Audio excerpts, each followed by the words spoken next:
Akkam jirtu hordoftoota keenya kun Qophii Gombisaa Ogeeyyiiti.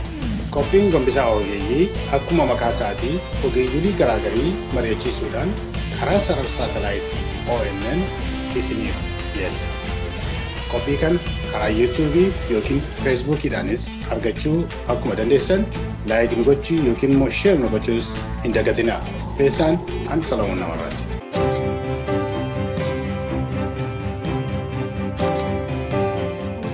Daawwattoota ONN baga nagaa waaqayyoon sagantaa keenya irratti argamuuf dhiyaatanii isin jedha. Kun Qophii Gombisaa Ogeeyyiiti. Guyyaa har'aa kana keessummoota nama lama qabadheetiin dhiyaatee jira. Isaanis Oromoo isin dura beektanii Professor Asaffaa Jaallataa fi Dr. Beenyaa Dhugaasaati. Har'a guyyaa har'aa waan irratti haasa'uu barbaanne fakkeenyaaf Oromoo kan dhiyeenya kanaa keessa qabsoo Oromoo kan tokko godhee daangaa gamaa gamanaa dhiyaa bahaa giddu galeessaa kaabaaf kibbaa walitti fidee Oromummaadhaan jechuudha. Qabsoo kanarraa ka'eeti Oromoon tokko ta'ee gara tokkotti deebi'uu yaada tokkotti deebi'uu irraa kan ka'e injifannoon har'a jiru kan inni dhufe. Kana kan jalqabne yoo yaadattu ta'ee Oromoo first jechi jedhu Oromoo hundumaa walitti fidee jira. Yaada Oromummaa irratti hundaa'ee bakka hundumaatti walitti fidee warra wal morman, warra wal lolan, warra waliin gallallee akka isaan walii galan kan godhe waa'ee Oromummaa kanaa jecha. Har'a garuu akkamitti adeemaa jira? Oromummaan kun gara Itoophiyaa feeristiitti adeemaa jirra moo Oromoo feeristii irraa gara Itoophiyaa feeristiitti ce'aa jirra moo Oromummaa jechuun iyyuu walumaa galatti maal jechuudha? Isa utuu hubannee hubannaa sana akka argannuu fi waliin haasofnaa haala yeroo irrattis immoo yeroo arganne itti ceenee haala keessa jiru kana yaada wal jijjiiruu yaalla. Akkasiin nagaan nu wajjin nu hordoftanii abdiin qabaa nu wajjin ta'anis hin jedha. Baga nagaan dhuftani. Baga nagaan nu eegde. Tole egaa akkuma jedhee mee Professor Asaffaa irraan jalqabaa mee dura otuu Oromummaa maali otuu hin jedhini konseptiin yookiin immoo yaadi Oromoo first jedhee ittiin jalqabee Oromoon walitti dhufee qabsoo kana asiin ga'ee ammayyuu yaaduma sanaan deemaa jira moo yaadi sun irraanfatamaa jira mee karaa Oromootiin gara Itoophiyaa first waan jedhutti deemaa jiru fakkaata mee akkamitti ilaaltan? Ani Oromoon first dha second dha sin jedhu. Oromoon yoomiyyuu Oromoo first Itoophiyaa first warra odeessu slogaanin isa silumaayyuu baay'ee slogaanii bishaataa miti warri kana tarkaanfachiisan. Oromoonuma deema malee Oromoon tokkos miti lamas miti tokkuma ofuma isaafittu dhaabbatee olaansoo isaa qabate malee waa'ee Itoophiyaa waa'ee Oromiyaa first or second kan jedhu kana nama tokkotu haasa'aa jira malee waan akkanaa kun badaa wanni miti waan dargiin kaasirraa dhufe duriin isaa Itoophiyaa first kan jedhu kan warra kaanii haqanii balleessuudhaan wanta yaadame malee Oromoo first kan jedhu kun slogaanin kun waan baay'eetti waan hidhamuuf utuu waan kana waa'ee isaa kana dhiibne gaarii natti fakkaata. Warri kana fidan silumaayyuu dheengadda ka'anii gaafa adda bilisummaa Oromoo dhalate gaafa Maccaatuu lama ijaarame kaasee Oromoon dhimma mataa isaatii tokkos lama sutuun jedhin dhimma mataa isaatii irratti hojjechuudhaaf ka'e malee faashinii kana warri kana kaasee deemu xinnoo ishee takka takki dubbima Oromoo waan daaluutti gochuu barbaadan fakkaata takka takka warra akkasitti haasa'an. Dr. Beenyaa akkamitti ilaalta amma Oromummaa irraatii jedhiisneetu ce'aa jirra moo gara Oromummaan maali utuu hin jedhin isatti hin ce'ini akkamitti ilaalta? Akkatti ilaaluun nutti jiru waa'ee dhimma Oromooyyuu Oromoon itti dhiyaatee beekee itti dhiyaatee irratti hojjetee falasaa barbaadachuu nutti jira. Yogguu akkas jennu kana gara fedhii keenya waan ta'eef Oromoon hankeenya waan ta'eef hankeenya dursifannaa hankeenyatu akka nam tokkootti akkas ta'e akka hawaasa tokkootti nuyi hankeenya haa dursifannu warra kaanirraa jechuudhaaf ta'uu mala. Yoo akkas ta'e ammoo sanani jedhu uummanni Oromoo waa'ee isaa irratti ofii murteeffadha ogaa jedhu hankoof natu beekaa rakkina koof anatu fala barbaadachuu danda'a. Ogummaa barbaachisaas ta'e anaan guddifachuu danda'u aadaa koo irratti hundaa'ee san guddifadha isa jedhuudhaaf yoo hiikame eeyyee anumtuu Oromoo dursiifachuu jedhu sana nan naqa. Garuu yoo akkuma Professor Asaffaan kaase ergisa warra kaan irratti waan taate dubbiin ergisaa eessayyuu nun geessisu waan jedhuun kaasa bakka kanarratti. Galatoomii Dr. Beenyaa Dhugaasaa Professor Asaffaa akkaataa yeroo presenteeshinii garaagaraa dhiyeessine waa'ee Oromummaa irratti akkaataa keessatti Oromoo jechuun yookiin Oromummaa jechuun maal jechuudha? Beekamtii ilaallu sana. Oromummaan karaa bifa baay'een ilaalama. Bifa tokkoon hin ilaalle namni Oromoo ta'ee dhalatee namni afaan Oromoo beekuu yookiin illee beekuu dhiisuu hin danda'a. Namni aadaa Oromoo beekuu, namni duudhaa Oromoo beekuu, an Oromoodha namni fi hin jedhu Oromummaa qabaachuu danda'a. Oromummaa kun egaa beezik Oromummaa jedhama, elementarii Oromummaa. Fakkeenyaaf marsinari illee ta'uu dandeessaa, halagaaf illee hojjechuu dandeessaa, fedhii Oromoo illee eeguu dhiisuu dandeessaa, garuu an Oromoodhaatti afaan Oromoo dubbachuu dandeessa. Kun nama Oromoo ta'ee dhalate, nama Oromoo idda Oromoo qabu hundumaa ilaallata Oromummaan. Garuu Oromummaan sadarkaa baay'ee qaba akka ilaallutti. Sadarkaa lammaffaa irratti immoo sadarkaan sabboonummaatti qabaatan. Sabboonummaa qabaachuun immoo yeroo ati waa'ee dhimma keetii, dhimma uummata keetii, dhimma aadaa keetii, dhimma poolitikaa keetii, dhimma ilaalcha keetii itti quuqamtee irratti hojjechuu jalqabdu. Yeroo kanaa sacrifice yookiis immoo waan baay'ee kaffaluu dandeessa. Jaarmaa keessa lixuu dandeessa. Irratti katabuu dandeessa. Waan adda addaa waan Oromoodhaaf dhimma baasu hundumaa irratti hojjechuu dandeessa karaa baay'eedhaan. Dhimmi kun dhimma uummata kootiiti, dhimma aadaa kootiiti, dhimma seenaa kootiiti irratti hojjetta. Kun sacrifice yookiis immoo waan ati xiqqoo sirraa eegamu waan ati gootudha. Lammaffaa immoo amma nafsee kee kennuutti adeemuu dandeessa sabboonummaan. Fakkeenyaaf ammoo ijoollee booboo warri booboo keessa jiranii uummata koo bilisa baasaa biyya koo bilisa baasadhe lubbuu isaa kenne jaalala biyya isaatiif jaalala uummata isaatiif keessumaa warri yeroo adda bilisummaa Oromoo ijaaranii qawwee fudhatanii lolaa turan diinatuun sodaatin magaala keessa ta'anii funyaan diina jala ta'anii yoo duunes immoo duuna maleedhaan uummata isaaniif lolaa turanidha. Sadarkaa ammas oluma deema Oromummaan kun sadarkaa bishinatti immoo sadarkaa beekumsa bilisaa qabaachuu. Beekumsa bilisaa qabaachuun maal jechuudha? Seenaa uummata sanaa, seenaa uummata keetii fakkeenyaaf seenaa Oromoo durii kaasee bara ammaatti qorattee barachuu. Dhimma afaan Oromoo kan akka gaariitti hubattee afaan Oromoo kun bu'aa inni qabu seenaa Oromoo tiksuudhaaf, aadaa Oromoo tiksuudhaaf, eenyummaa Oromoo tiksuudhaaf bartee qorattee akka inni hojiirra oolchuu jaalala afaan keetii kana qabaachuu, jaalala aadaa keetii qabaachuu, jaalala uummata keetii qabaachuu, uummata kee rakkina jalaa baasuudhaaf irratti hojjechuu, jaalala beekumsa bilisaa sana qabaatteen beekumsa cunqursaa, beekumsa ittiin nama miidhan isa sana ofirraa mormachuu. Fakkeenyaaf sabboonummaan Oromoo beekumsa bilisaa irratti hundaa'e. Itoophiyummaan immoo beekumsa sobaa irratti hundaa'e. Itoophiyaanizimiin maaliif aadaa Oromoo tuffataa, seenaa Oromoo tuffataa, Oromoo gadi xinneessaa, Oromoo aadaa isaa haquu barbaadaa, eenyummaa Oromoo tuffataa, maqaa sobaa fi kennee Oromoon seenaan qabu jedhee xiqqeessuu, gadi xiqqeessuu seenaa Oromoo tuffachuu, Oromoo akka namaan gadiitti ilaaluu, yeroo hundaa afaan isaanii afaan Oromoo irratti fe'anii akka afaan Oromoo badu gochuu, karaa hundaa lafa Oromoo, aadaa Oromoo irratti soba, propaganda soba irratti oofa. Kanaaf beekumsa bilisaaf qabaattu Itoophiyaanizimii isa yaada sobaa fi yaada Oromoo diigu, Oromoo gaccabsu, Oromoo akka Oromoon albuudaa namaa ta'ee nama akka jaallatetti meeshaa godhatanii ittiin gowwoomsuuf jedhan kana saaxilee bakkee baasee wanni godhachuudha. Oromummaan biraan immoo Oromummaan global akka ilaallutti egaa kun garri caalaan isaa national Oromummaa yookiin immoo sabboonummaa Oromooti. Oromummaa biraan immoo global Oromummaa kan jedhu Oromummaa addunyaa kan jedhullee irratti guddisuu dandeenya. Maaliif Oromoon nama hin jibbu.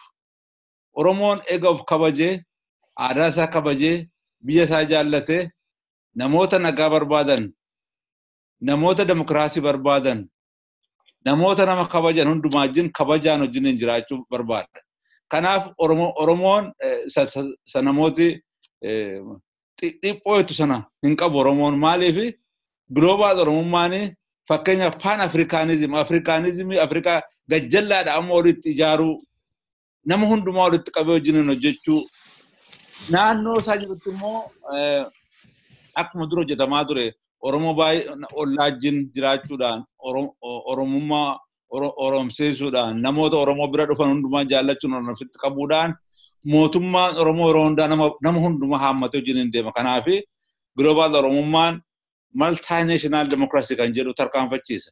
Kanaaf Oromummaan baay'ee yaadisaa baay'ee cimaa baay'ee gadi bal'aadha. Namooti baay'een maal jiru Oromoon ta'een dhaladhee kanaaf Oromummaan qabaa jedhu. Oromummaan ati qabdu yeroo akkasitti callittee odeessitu elementary Oromummaa baay'ee leemaaniin nama ofuma afaanumaan dubbatan yoo gurguraan dhufe gurgurattee deemtu yoo barbaachise namatti galtu yoo barbaachise uummata kee gantee deemtu miti. Isa caalaa bishaatee beekumsa irratti hundaa'uudhaan seenaa irratti hundaa'uudhaan aadaa irratti hundaa'uudhaan fedhii uummata Oromoo akka biyyaatti tarkaanfachiisuudha. Kanan tokko ittiin dabalin hafee fakkeenyaaf Oromoo ta'een dhaladhettee waa'ee gandummaa tarkaanfachiisuu dandeessa. Oromoo taatee dhalattee waa'ee amantii qabattee deemuu dandeessa. Ofuma kee nama naannoo kee qofaa jiru jaallachuu dandeessa. Kuni Oromummaa ga'aa miti. Oromummaan guddaan sabboonummaa biyyoolessaa sabboonummaa Oromoo nation akka uummataatti kan walitti qabee ol duukaa deemu jechuudha. Guyyaa guutuu yoo haasa'uun hin danda'ama sabboonummaa Oromummaa irratti. Kanaaf basic Oromummaa, national Oromummaa, global Oromummaa waan adda addaa kana akka gaariitti ibsuun hin danda'ama. Garuu warra kaaniif Dr. Beenyaa Dhufis carraa kennuudhaaf mallattoo Gaariidha. Dr. Beenyaa amma ta'ee irratti Oromummaan egaa namoonni tokko ani Oromoodhaas hin jedhu. Dhugumas immoo Oromoodha. Garuu yeroo isaan warra koozii Oromootu hin ta'in kan biraa irratti fookasii godhanii argitu immoo. Garuu ani Oromoodha sirraa sertifikeetiin barbaadus hin jedhu yeroo dhaggeeffattu. Akkamitti ilaaltame kana? Wanti kun hin jira beektaa. Abbaan koo haati koos Oromoodha anis Oromoodha jedhanii falmu. Akkuma Professor Asaffaan kaase elementary Oromummaa isa jedhu sana ittiin kaataagorizii gochuu dandeessa jetti. Ani ilaaluu barbaadu Oromummaa isa bishina qabu, Oromummaa isa ciniinee muruu danda'u, Oromummaa isa ijaaruu danda'u sana guddifachuu akkamitti dandeenya isa jedhu sana ta'uu deemnee barbaada. Inni dhiigaan dhalatamu yoo dhiiga genetics yoo lakkaa'amna ta'e Haayile Sillaaseen Oromummaa himachuu danda'a. Yeroo tokko Minilikiinuu Oromoodha warra jedhanii kaasan jiru beektee. Dubbiin dhiiga miti waa'ee geneticsii miti. Ilaalcha akkamii qabdaa? Uummata keedhaaf fedhii maal qabdaa? Uummata keedhaaf hawwii maal qabdaa? Isa jedhudha. Yoo hawwiin qabdu taate uummata keedhaaf waa jijjiiruudhaaf tattaafattu taate Oromummaan kee elementary sana isa jedhu sana elementary Oromummaa sana keessa hin jirtu ta'a. Hannuyi kaasuu nutti jiru, hannuyi jajjabeessuu nutti jiru Oromoo isa Oromummaa isaadhaaf, hawaasa isaadhaaf, uummata isaadhaaf jaalarraa kan ka'e dhiiga isaa kennuu, lafee isaa caccabsuu, lubbuu isaa kennuu, yeroo isaa kennuu, qabeenya isaa kennuu, ogummaa isaa kennuu sanarratti warra bobba'e ta'uu nutti jira. Inni kun Oromummaan achi keessaa maal fidaa? Tokkummaa sana fida. Tokkummaan sun gandaa yaaduu bira ceetee Oromummaa tokkummaa kanaatiin amantii isii yaaduu dhiiftee Oromummaa tokkummaatiin akkati yaaddu si taasisa. Inni maal fidaa? Inni tokko yoggaa reebamu, inni tokko taa'ee ni ilaalu, warii dirmachuu sana fida. Inni tokko yoggaa beela'u, inni tokko quufee akka hin bulle taasisa. Inni tokko isa tokkodhaaf akka gargaaru, inni tokko rakkina obbolaasaa obbolootan isaa tokko taa'ee ilaaluun ittiin jiru sana fida. Beektee Oromummaan sun anaaf sabboonummaa sana wajjin wal qabatu jaalala uummata isaaf qabu jechuudha beektee. Jaalalli immoo humna sii kennaa dadhabbii keessatti. Jaalalarraa kan ka'e rakkina keedhaaf akka tattaafattu humna sii ta'a. Karaa sii kenna. Kana guddifachuu danda'uun itti jira. Itoophiyaan jedhu suni beektee jecha Giriik irraa kan dhufe. Uummata fuulli gubate jedhanii kan kaasanidha. Nuyi uummata fuulli gubate miti. Uummata sabboonaa, uummata abbootiin keenya waggaa kuma meeqa miliyoonii meeqa biyya Afrikaa keessatti jiraate nama gurraacha ta'uu keenya himachuudha malee hawarri Awurooppaa ittiin assumption yaada sana fudhachuun nutti hin jiru. Inni akka halagaa nawaamutti akka halagaa na ilaaluttan uf ilaala waan jedhe uf cabsuu ta'a. Garuu akka abbootiin keenya akaakoliitiin keenya uf ilaalaa turanitti akkasitti aan uf badha malee akka isaaniitti hin jiraadha malee akka halagaatti hin jiraadhu gaafannu. Beektee perfection yookiin immoo guutummaatti si qopheessa. Hawaasni tokko guutuun hin jiru. Beektee dhala namaa keessa guutuun hin jiru. Garuu guutummaa keessatti yoo uf amante irratti hojjechuu dandeessa. Gaafas humna taatee baata. Gaafas biyya bilisa qabdu, uummata bilisa qabu, uummata ofii gahoo ollaa isaafillee hanga'uu danda'u uumuu dandeessa. Yoo ta'uudhaa baate garuu akka halagaan si ilaaluu sanatti hoo ilaalte uf cabsita, uf dadhabsiifta. Laga ce'uurra lagatti rakkattee hafta. Tulluu yaabbattee darbuurra tulluu torra yaabbatteen dura kuftee hafta. Kanaadhaafidha. Oromummaa kana waa'ee Oromummaa kana haasofnu. Bakkee abbootiin keenya gahanii hannutti dabarsanitu jira. Isarratti hundoonee aadaa keenya irratti hundoonee uf ijaarree gara fuulduraatti qaxxaamuruu danda'uutu jira an jennuufi. Maaliif perfection hin jiru akkuma jedhe guutuu dhalli namaa guutuun hin jiru. Guutuu ta'uu dandeenya jennee ofirratti amanne guutuu ta'uudhaaf irratti hojjennaa jechuudha. Kana gochuudhaaf uummata keenya dhiiras dubartiis ijoollees manguddoos walitti fiddee han uf ijaaruu dandeessu jaalala Oromummaan suni sabboonummaan suni akka guddatu yoo gootedha. Gufuu sanarratti dhufu han bobba'u hundumtuu gara Oromummaan suni rakkinni suni akka nurratti turuudhaaf tattaaffii ta'udha. Kanaafuu Oromummaa jabeessuu nutti jira, sabboonummaa jabeessuu nutti jira. Gaafasidha uummanni keenya bilisa argachuu danda'a. Rakkina isaadhaafis fala barbaadachuu danda'a hin jiruun kaasa.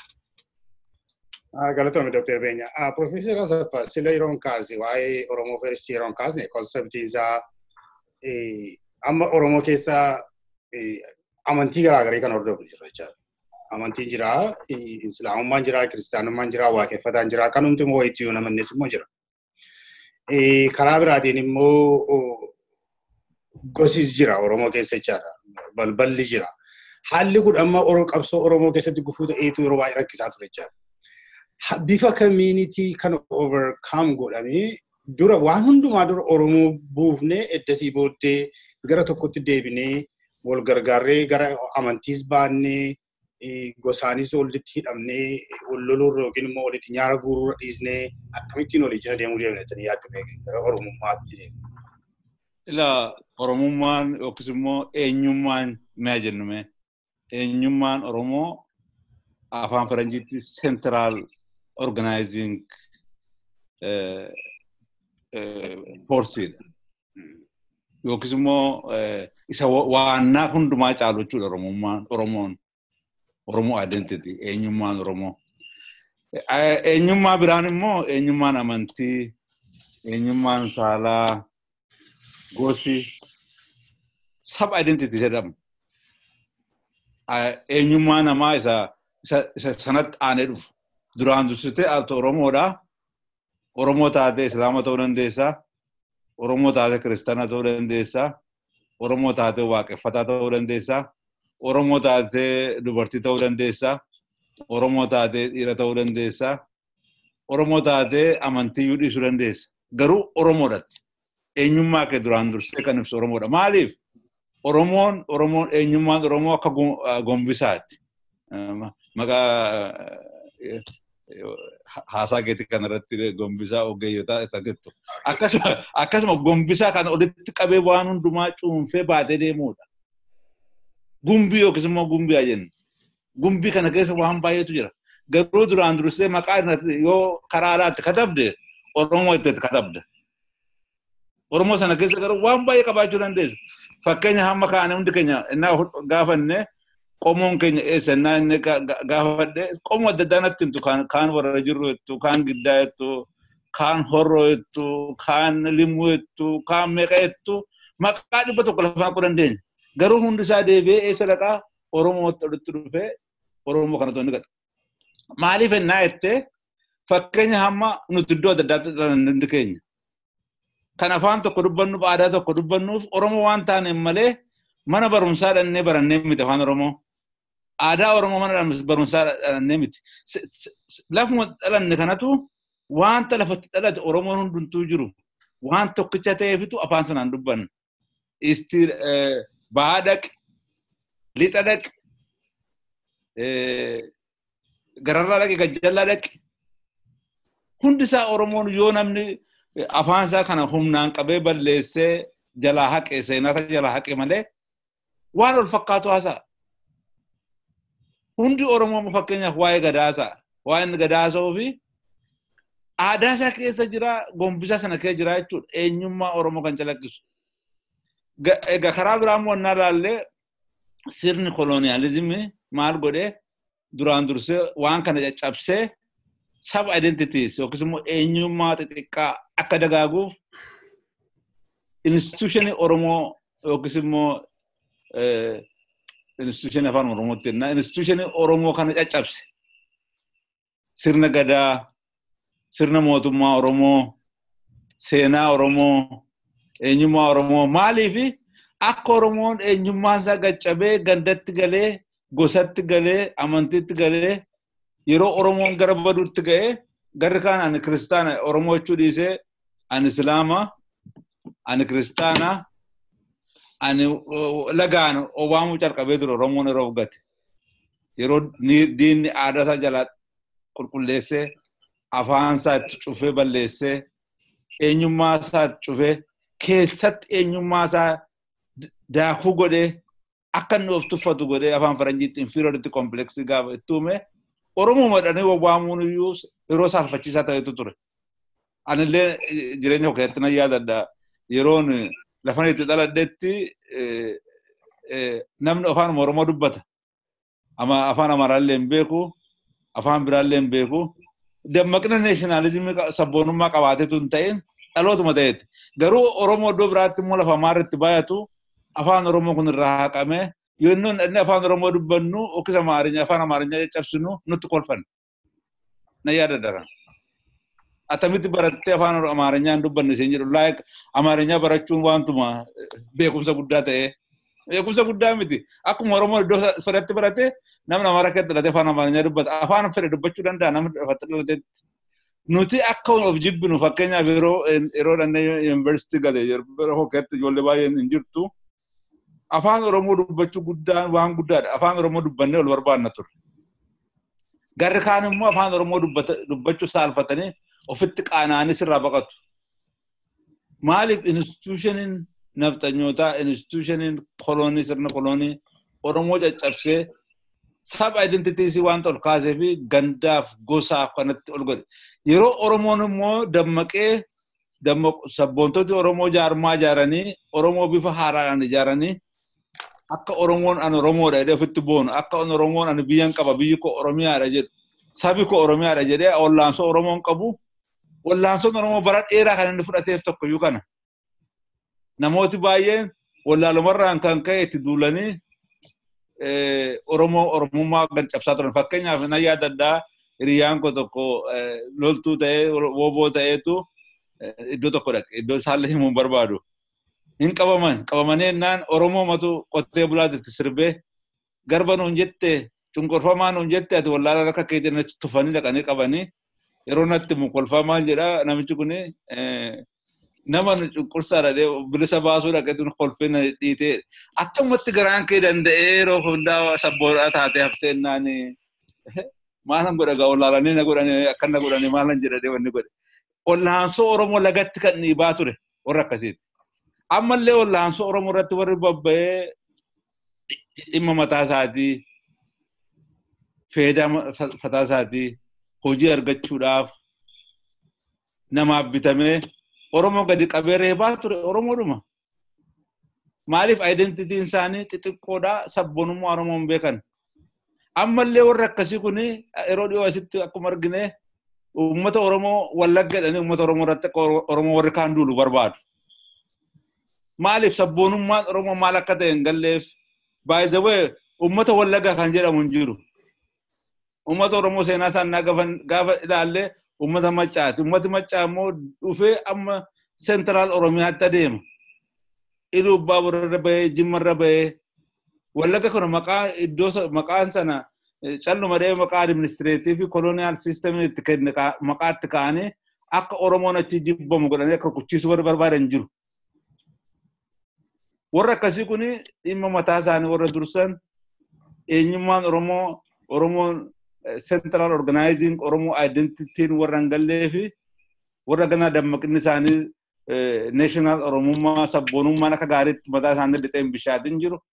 Warra fedhii mataa isaanii aangoo mataa isaanii hunda caalaa dabarsanii adeemantu akka godhaa jira. Kanaaf Oromummaan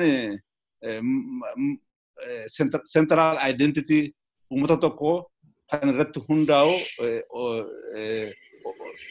eenyummaa isaati. Eenyummaan isaa immoo amantiidhaan haqamuu hin danda'u, gosaan haqamuu hin danda'u.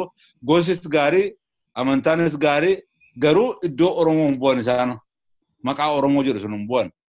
Har'a uummata Oromoo biyya Itoophiyaa impaarii keessa gara miliyoonii 50 kan ta'u gadi ba'eellee Keeniyaa keessa biyya adda addaa keessa iddoo jiraatu uummata akkasiiti. Kan immoo seenaaf saayikooloojii isaa eenyummaa isaa afaan isaa tolitti deedeema. Namni kana nan diiga nan caccabsadee dadhabe qawwee itti baasee Sumaaleenis qawwee itti baaftee Tigreen qawwee itti baaftee Amaarri qawwee itti baasee Oromoon illee warri diinatti galan qawwee itti baasanii dadhaban. Kanaaf amma Oromummaan deebi'ee ijaaramee Oromoon eenyummaan Oromoo deebi'ee ijaaramee cimeetu sabboonummaa irratti hundaa'ee kanaafitu Oromoo waggaa 3 darban kana Oromoo hundumaa ol duukaa diriirsee mootummaa Tigreedhaan geggeeffamu akka inni baqu godhe. Haa ta'u malee immoo ganaa wallaansoon isaa ganaa iddoo cimaatti waan hin ce'in jiruu fi sirna sana tootaalii geeddaruu hin dandeenye sirni sun ammallee gara kaan hafee okkolee ammallee biyyoo nyaatee of deddeebi'ee of diddiiree cimee uummata Oromootti deebi'uuf jedha. Kanaaf Oromummaa cimsuun eenyummaa Oromoo cimsuun Oromoo gosatti yookiis gandaan colonial territory'dhaan eeganii kun akkas jedhanii akka inni hin cabne kan gochuu danda'u eenyummaa Oromoo sabboonummaa Oromoo cimsuudhaan. Galatoomaa Professor Asaffaa Dr. Beenyaa. Waa tokko si dabaluu bakka kanatti. Itti wasumatti dabaltee naa laattaa. Al tokko na yaadadha Saggaayii Dandanaa sirba tokko baasee ture. Dhiiga Oromoo marfeedhaan waraannattee kan jedhu tokko dhageessita ta'ee beeku. An Oromoodhaaf hin jettaa kan jedhu. Akkuma Professor Asaffaa nama dubbatanii Oromoodha jedhanii waamu sila kaastaniitu sin beezik Oromoo kan jedhu yookiin immoo elementarii jiraachuu mala. Garuu Oromoodha jedhanii waamu. Aangoo iddoo guddaarra kan jiru. Garuu qabsoo Oromoof sabboonummaa Oromoo kan ajjeesuuf tattaafatu immoo isaanii. Ta'anii arginaa jechaadha. Kaleessas waggaa 27 kan dabarsee kennaa ture isaanuma. Ijoollee baay'eetu dhume, ijoollee baay'ee dhabne, hiriyoota baay'ee dhabne. Har'as Oromoon hidhamaama jira, ajjeefamaamatu jira, haaraa hin taane jechaadha. Har'as immoo Oromoodha waliin jedhanii jiru. Yeroo kana ilaaltu Oromummaan dhiigamoo gochaadha. Naqa takka konfiyuuzii nama godha. Oromummaan dhiigaa Oromummaa qabaachuudha moo kan immoo Oromoo otuu hin ta'in immoo qabsoo Oromoo wareegaman baay'eetu jira. Nama ijoollee baay'een beeku jira. Ijoolleen gara dhiyaa wajjin turre jiru kan qabsoo kana keessatti wareegaman baay'eetu jiru jecha. Yeroo kana ilaaltu Oromummaan dhiigamoo Oromummaan gochaa Oromummaa tokkorraa eegamu gochuudha mee akkamitti ilaalta? Okei, galatoomii. Otoo achi dhaqeen dura Professor Asaffaa jalqabe tokko irratti dabaluu barbaade. Ji'oogiraafii hoggaa barannu beektee han guyyaa baradheen galgalaa galeetan haadha koo abbaa koo akka yaakottanii amananii hima. Maalan jedhee gaafadhe. Biyyi keessan eessaa? Biyyi keessan maal jedhamti jedheen gaafadhe. Of course, horroo naan jedhani. Biyyi keessan Itoophiyaadha jennaan lakki Qeessa Xaggaa gaafadhu naan jedhani. Qeessa Xaggaan nama Habashaadha. Gaafa kaan kutaa kam keessa jirtu jedhee gaafadhe. Kutaa naannoo keenyatti immoo xiqqeessanii horroolma keessaa immoo naannoo keenyatti. Kutaa Wallaggaa jirtu jennaan lakki gara Naqamteetti quba qabani. Gara naannoo Naqamteetti gara Leeqaa. Amma gaafa kaan haayiskoolii booddee gara Leeqaa ijoollee naannoo sanaa hoggan argu warra Wallaggaati jennaan isaanis immoo darbanii quba qabu bakka biratti. Dhumarratti ergaan biyya Kanaadaa kana dhufeeni manguddoo tokko arge. Manguddoo kana argeeni Wallaggi kun eessaa jedhee gaafadhe. Wallaggi kun manguddoo kun maannaan jedha beektaa? Naannoo Tulluu Walal mandara Wallaggee jedhamtu tokkotu jirti. Waraanni Minilik achi qubate duraan durte. Achirraa yoggaa kominikeetii godhu Minilik wajjiniini Wallaggee irraa ture. Kanarraa kan ka'e maqaa Wallaggaa suni bahee. An jedhu na barsiisa manguddoon kun. So maal jechuu barbaadetaniini mootummaan Itoophiyaa suni identity eenyummaan Oromoo kutaasaa keessatti illee akka beekamtii argatu hin barbaanne ture. Fakkeenyaaf Jimmaa maal jedhe Kafaa jedhe xiqqeessee uummata naannoo sana jiranitti. Uummata Booranaaf Gujii isaanii nama xiqqeessee Sidaamoo jedhe wal qabsiisee.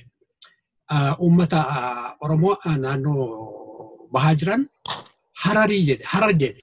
Uummata Adaree sanatti wal xiqqeesseeti. Sentiraal Oromiyaas immoo irra jiru Shawaa jedhe. Shawaa jechuun Amaarinyaatiin Cawaasa jedhu irraa han dhufedha. Cawaa jechuun immoo maal jechuudha?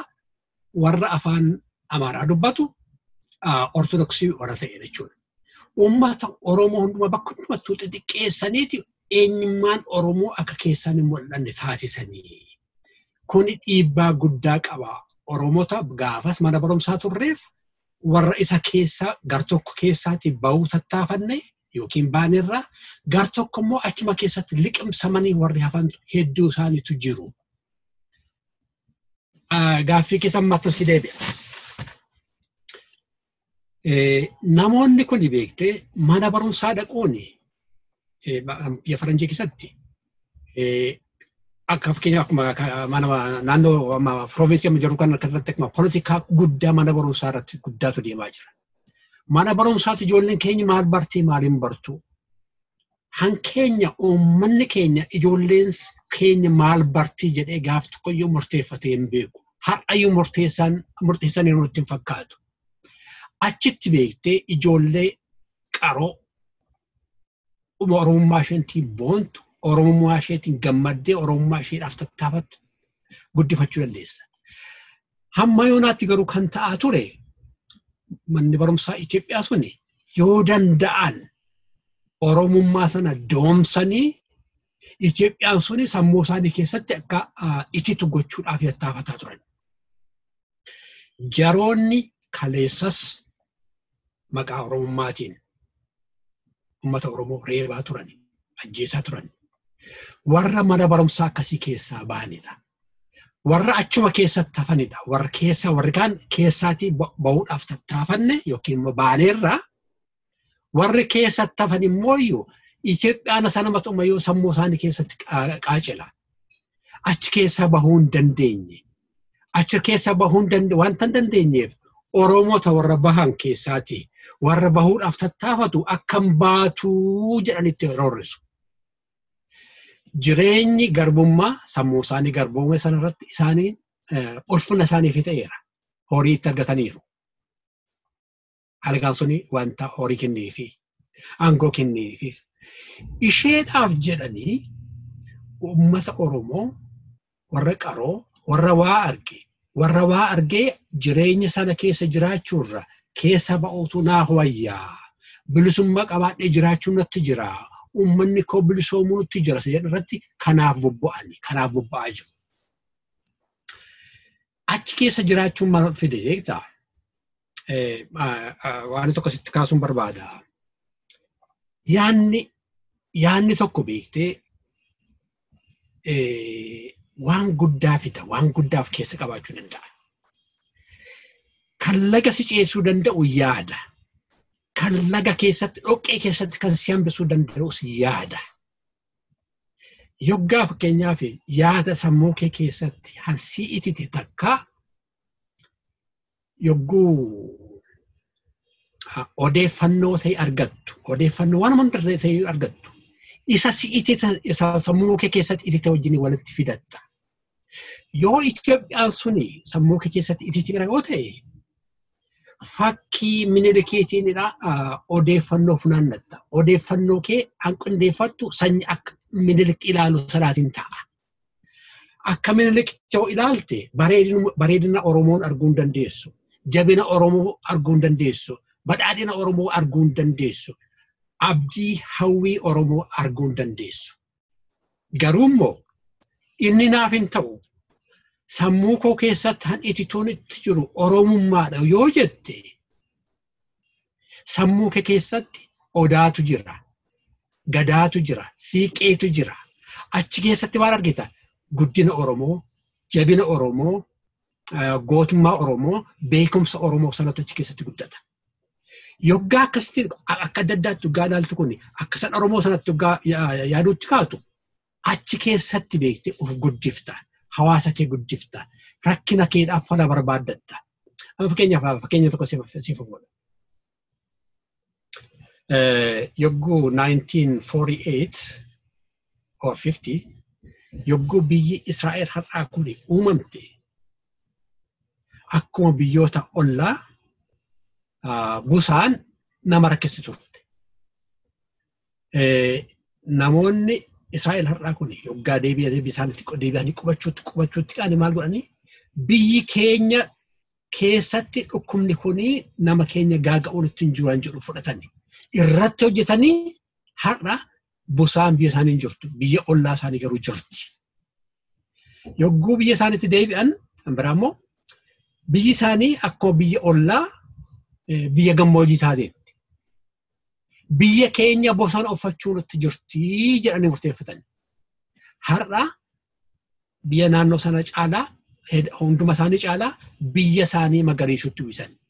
Eessaa dhufe? Yaadarraa dhufe beekte, hawwiirraa dhufe beekte, sabboonummaarraa dhufe beekte. Kanaafidha Oromoon sabboonummaa isaa jajjabeeffachuudhaan itti jiru jennuufi. Rakkina isaadhaaf gaafas fala barbaadachuu danda'a. Har'a halagaan dhufee isatti roorrisu kanarratti ittisaa kansaa ijaarratee nagaa isaa tikfachuu danda'a. Uummanni keenya beelaan har'a harca'u kana lammaffaa uummanni keenya beela hoon ittiin jiru jedhee murteeffatee isarratti fala barbaadachuu danda'a. Kanaadhaafidha sabboonummaa jajjabeeffachuu nutti jiru jennuufi. Kanaadhaafidha uummanni keenya eenyuma yarrayyuu caalaa.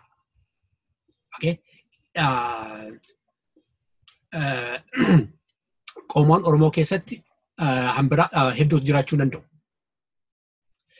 Yogguu Oromummaa sanarratti wal ijaarre walii dirmachuu sanatu jira. Humna caalu taanee bahuu dandeenya. Garuu qomooti yoo yaadne immoo wal xiqqeessuutu dhufa. Xiqqaachuutu dhufa yaadni keenya. Humni keenya xiqqaachuu deemaa jirti. Amantiidhaan yaaduun nutti hin jiru. Qomooti yaaduun nutti hin jiru. Qomoo siif yaaduun atool dhala namaa waan taaneef akka jirutti haa badu jennee yaaduun nutti hin jiru. Jiraachuu danda'a. Garuu Oromummaa sana liqimsuun itti hin jiru. Oromummaan suni dominant force humna caalaa jaalala caalaa yoo ta'e dhufe humna taanee rakkina keenya fala barbaadachuu dandeenya jechuufi. Galatoomii Dr. Beenyaa. Professor Asaffaa achumaanii meeshaa mana Oromoon uumaan dhiigamuu yookiin gochaadha isa jedhu sanatti dabalaati yoo dandeessanii wanni keessan keessatti barnoota keessan keessatti political leadership and nationalism Oromoo nationalism kan jedhu argeen ture. Leadershipiin haaraa Oromootiin sila dhaabolee siyaasaa sirnaa fudhatanii amma dhaaboleen siyaasaa tokko confused using godhu gara isaan itti adeemaa jiran waan godhu. Yookiin Oromoodhaa yookiin Itoophiyaadhaa yookiin dhaaba isa kana biraa ba'anii isa kana bira dhaquu isa Amaaraa bira sin dhaquu isa kana bira sin dhaquu lafuma isaanii dhaabbatanii lafa isaa ittiin irraa hin deemne hin jiru. Liidarshiipiin ammaa kun immoo naata isanii ilaaltanii karaa ODP'tiin dhaabbatanii walumaa galatti waan namaan galle adeemsi poolitikaa isaanii waan namaan galle wayii argina jechaadha. Amma Dr. Abiyyiin ilaaltanii yeroo baay'ee waa'ee Itoophiyaa bilisummaati. Gadi ba'ee Itoophiyaas kan buuteen Itoophiyaan kanaa Itoophiyaa namni Itoophiyaa mormu hin jiru garuu maali rakkinni liidaroota Oromoo tokko kan gara naashinaalizimmaa yookiin Oromummaa sabboonummaa baay'isuu irratti lola banu Oromoon deebi'anii yeroo baay'ee. Yeroo isaan lola irratti bananii maqaa balleessii irratti afuufan argitu yeroo isaan waraanatti ajajan agartu. Rakkinni liidarshiippii yookiin immoo namoota Oromoon waa irraa baranna jedhee yaadu kun rakkinni kun eessaa isaan gara isaanii dhufettanii yaadu. Isa gaaffii duraa sanan deebisaa gaaffii duraa Oromoo eenyummaan Oromoo dhiiga irratti hundaa'u. Ilmi namaa ani kilaasii tokko kanan barsiisu reesindeetinis itti jedhama. Akka jeneetiksiin himutti 99% all human groups iddoo tokko dhufe. Nama kan adda adda godhu aadaa fi seenaa qofaadha. Amantiin illee kanumadha. Saayinsiin illee kanumadha. Kanaaf Oromummaan aadaa Oromoo, eenyummaa Oromoo, fedhii Oromoo irratti hundaa'a. Kanaafitu kan inni immoo tocho'u nama miidhuuf utuu hin ta'in isa namni haguuggii irratti haguugee seenaa Oromoo, aadaa Oromoo balleessuudhaaf irratti aggaammate irra bu'ee isa Oromoo bilisa baasee Oromoon akka namaatti mootummaa qabaatee nagaan akka inni jiraatu biyya isaa keessatti hojjetee horatee ijoollee qabaatee barsiifatee nagaan akka inni jiraatu akka namoota kaanii kana gochuudhaan malee waan biraa miti kan inni olaansaa qabuuf dhiiga miti dubbiin isaa. Waa'ee Oromoo yaada adda addaa qaban waa'ee Itoophiyummaa waa'ee Oromummaa irratti hin ilaalle duraan dursinee Itoophiyaan kun warri Itoophiyaa leellisan kun maaltu mataa isaanii akka jira kan jedhu ilaaluu qaba. Itoophiyaa kan jedhamu kun huccuu isheen uffattee jirtu huccuu Amaaraa yookiis huccuu Tigireetti. Huccuu Oromoon qabduuf keessaa kun attamitti beekama? Afaan ittiin dubbatan baay'ina Amaaraatu baay'inaan afaan Amaaraa afaan mootummaa ta'e baay'ina qabaatanii miti. Aangoo polotikaa qabaataniiti. Aadaan Tigiree Ortodoksiin isaanii amantiin isaanii kan inni iddoo fudhatti kabajamee yeroo hundaa nama hundumaa dura kaa'u. Dhuguma baay'inni isaanii kan Islaamaa baay'ina Islaamaa caaleeti miti aangoo polotikaa qabaataniiti. Itoophiyaan kan isheen iddoo qabduu fi aadaa Habashaa, afaan Habashaa, saayikooloojii Habashaaf iddoo qabdi. Maqaan Itoophiyaa jedhamtu kun seenaa keessatti ilaallee seenaa biraadha. Akkuma sira Dr. Beenyaan tuqee afaan Giriikii irraa dhufee nama fuulli isaa gubate jedhamee garuu booddee maqaan sun biyya Afrikaa hundumaaf kenname. Garuu 1930 keessa Haile Sillaaseen for political game maqaa Abisiiniyaa jedhu. Abisiiniyaa yoo jenne Amaaraaf Tigiree qofaa ta'a. Warra kaanis immoo gowwoomsinee fakkeessinee binna jedheetu maqaa sana fudhate. Maqaa sana fudhatu immoo kontentii yookiis maalummaa maqaa sanaan geeddarre. Abisiiniyaa amatu aadaa Habashaa qabatee, afaan Habashaa qabatee, amantaa Habashaa qabatee namarratti fe'an. Kanaaf Itoophiyaa kan jedhamu kun iddoon qabu warra kaaniif akka amma jirutti. Namni gara fuulduraatti bal'isee hiikaa isaa bal'isuu danda'a yoo barbaade. Yeroo har'aati Itoophiyaa irratti itti dhaga'ama. Ammallee kan isaan afarsaa jiran federeeshinii mashee amma jedhamtu illee kanallee haqanii akka duriitti deebisanii afaan isaanii fi aadaa isaanii namatti deebisuu barbaadu. Namooti dammaqan kan argan baay'ee birratu.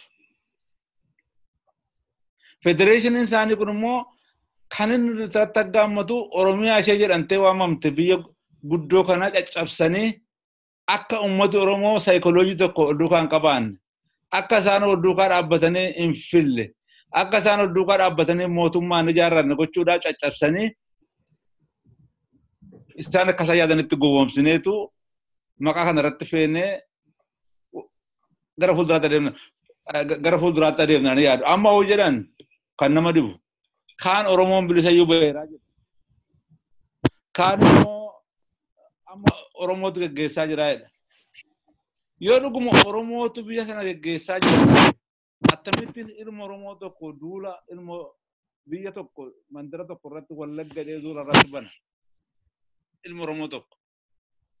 Akkamittiin ilma Oromoo tokko namni Oromoof dhaabbatu ummata isaa irratti duula bana. Mee haa jennu adda bilisummaa Oromoo wajjin ol labane jennu.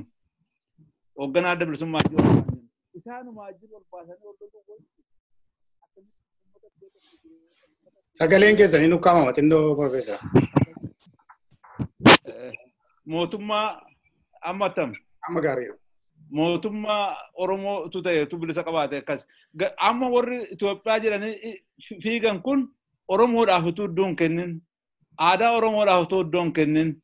Fakkeenyaaf afaan Oromoon namoonni akka beeku biyya sana keessatti baay'ina guddaa kan qabutu jiru afaan Oromoo afaan mootummaatu hin godhin. Kan Oromoon mootummaan kan Oromoo jechuun hin danda'amu. Kanaaf maqaan akka Itoophiyaan ammatti jirtu kun fedhii Oromoo, eenyummaa Oromoo, amantaa Oromoo iddoo laattu fakkeenyaaf waaqeffataan iddootti waaqa kadhannu nu ayyamaa jedhanii Finfinnee keessatti gaafannaan dhoowwatan iddoo akkamittiin mootummaan Oromoo dhaabbatu waaqeffataa iddoo dhoowwata. Waaqeffataan namni gadaa jaallatu gadaa keessaa pirinsipilii waaqeffataa tokko irratti hundaa'e. Namni tokko maal jedha Lambert Bartels jedhama. Waa'ee amantii Oromoo kiristaanaa Protestaantii qoratee eega konkuluujiin isaa maali? Hundumti amantiin biyya sana keessaa iyyuu Oromoon kan inni qabu waaqeffannaa amantii waaqeffataa calaqqisaa jedhe. Kan Islaamas haa ta'u kiristaanas haa ta'u akka isaan itti kadhatan isuma dura aadaa sana qabatanitu ittiin kiyaa calaqqisa amantii sana kiyaa. Amantaan kun iddoo guddaa qabu akka Oromoon iddoo qabaatee iddoo itti waaqayyoo kadhatullee hin godhanne dhoowwatan. Kun maaliif? Eenyummaan Oromoo deebi'ee akka hin dagaagne. Eenyummaan Oromoo akka hin guddanne. Akka Oromoo sobanii akka Oromoo nama jibbu kan nama dhibu warri nama cunqurse warri nama miidhe saadameetu warri cunqurfamaan cunqurfaa jalaa baana afaan keenya hin miidhamin aadaa keenya hin miidhamin mootummaa qabaanne cunqursa jalaa baana jedhutu arra baaramaa jira. Xabbaa bittiin jedhanii barbaadan afaan Amaaranyaatiin cinfanyaa moo maal jedhan maqaa adda addaa si kennanii warri kaan eebbifaman. Iddoo akkasii kanatti maqaan Itoophiyaadhaan kun kontentiin ishee iddoo namaaf hin qabaatin jirtan malee. Isuma kana fuudhaniitu kanaaf warri hoogganoota Oromoo warra kana fudhatanii ka'an. Warri aadaa Oromoo gadi fageenyaan hin barin. Seenaa Oromoo gadi fageenyaan hin barin. Kollektiiv giriiviyaansii cunqursaa waloo Oromoo irra ga'e warri hin hubatin. Warri sirna Habashaa keessatti guddate. Sirni Habashaa leejjiftee gadhiiftee afaanuma Oromoo beeku malee aadaa Oromoo illee hin beekan. Ilaalcha Oromoo illee hin qabanii kanaafitu akkas ta'u.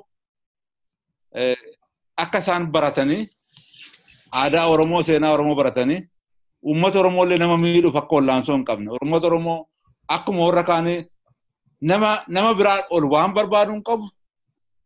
Nama biraan gadis waan ta'uuf hin qabu Oromoon. Afaansaas, aadaansaas, biyyisaas, lafisaas namirraa saamamee fudhatee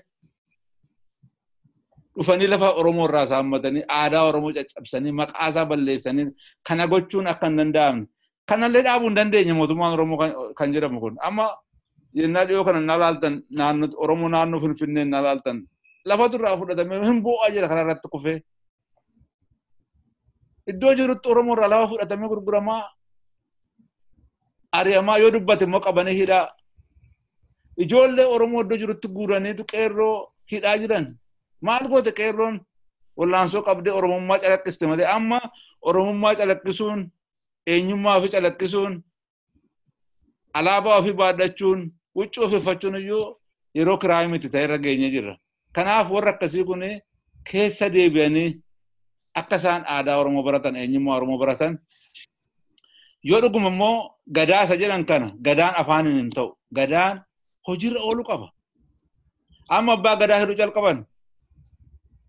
Abbaan gadaa maal balleesse aadaa Oromoo adeemuu jedhee fituu hidhamaa.